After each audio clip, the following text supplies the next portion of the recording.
beginner tutorial where I will be using only 10 pastels, and I'll be creating this painting in about 5 minutes. And while this is a super easy and super fast tutorial, it contains a lot of principles that are important to just about any artwork. Here are the basic supplies that are very affordable even for the novice artist. I'm using Canson unsanded pastel paper. It's very affordable, and I'll talk more about it as I paint. The pastels you see lying there to the left are Prismacolor New Pastels. These are harder pastels in the realm of soft pastels, and they're also quite affordable. You might also want a charcoal pencil to sketch in your basic pear shape. I have another in a beginner series called 6 Pastels. That happens to be a very popular video, so you might want to check that one out. I'll tag it at the end of this video. And before we get started, I hope you won't mind liking this video, subscribing to this channel, and if you hit the bell icon, you'll be notified of future videos. Those little things really do help. This is such a simple pear shape with a charcoal pencil, and I got my reference image. I didn't have a pear in my house, so I got it from pmp-art.com. I'll provide that link in the description of this video. Pastel number 1 is kind of a lemony yellow. I'm working from the lighter side of the pear, and the light source, obviously you can tell from the shadow, is on the left side. So the lighter pastels will be on the left. So I just got in a little bit of that really lemony yellow color. Now this pastel is a little bit more green. These differences are kind of subtle. I'm not even sure if you can tell from your computer screen, but I'm working it a little bit further down the pear. Notice also how I'm not making a hard edge. I love creating those soft edges.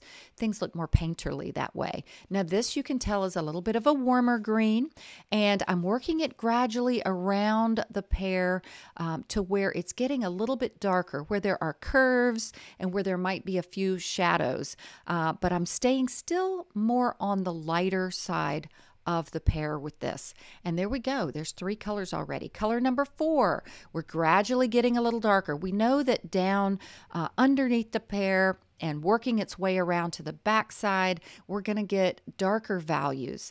And this warm green worked perfect for that. Now, if you don't have these new pastels by Prismacolor, use what you have, but try to emulate the values even more than the color. Now, this particular pear was not just totally green. It had some nice golden tones as well. So I'm just working that in kind of where I saw it on the pear, and just working it around. Now, I'm keeping kind of a medium pressure. You don't want to go too hard with this because you won't be able to get many layers.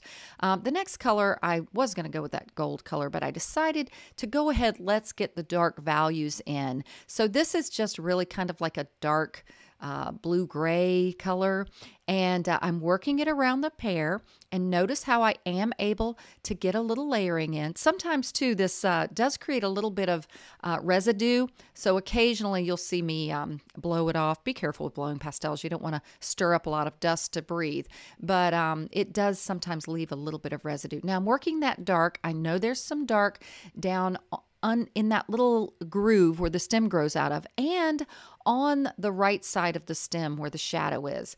And notice I'm keeping really gestural, painterly strokes, and I'm turning my pastel a little bit more on the side to paint. It's literally called painting with pastels. It's not drawing. Drawing is more with the tip of an object and more linear, but we're putting in blocks of color.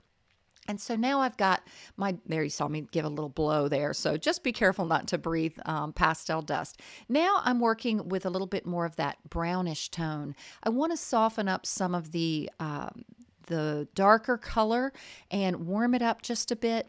And so I'm really just looking at my reference image to get an idea of where it's not quite so dark. Now I put a little bit of that in on the left side of the stem as well. And now I'm moving on to the next color, which is kind of that rusty color. And I'm working it also in some of those areas over the brown to kind of blend the light to the dark side and soften that edge a little bit. And I put a little hint of it on the left side of the stem where the light is shining. Now I'm moving on to this. It's hard to tell from the video in your computer screen. This is actually a lighter yellow than the one ones I used before, and I'm using it to give a little bit more of some of those brighter colors where the light might be shining. I'm also sneaking it around that little rim up top of the pear where light is catching even on the other side where it wraps around the stem. And now, I told you this was short. The final pastel number 10 is going to be my highlight. And I'm just putting the highlight literally where the light would be hitting the pear and giving that really the three-dimensional feel from the values we've created here. And now actually I'm going to just use my finger to lightly blend. It's going to soften the textural look of this Canson paper. I don't want to overblend, but can you see how it softened it up? Really gave a nice painterly three-dimensional pear in less than 5 minutes with 10 affordable pastels on an affordable pastel surface. So it's like I often say, painting really isn't all that hard once you know a few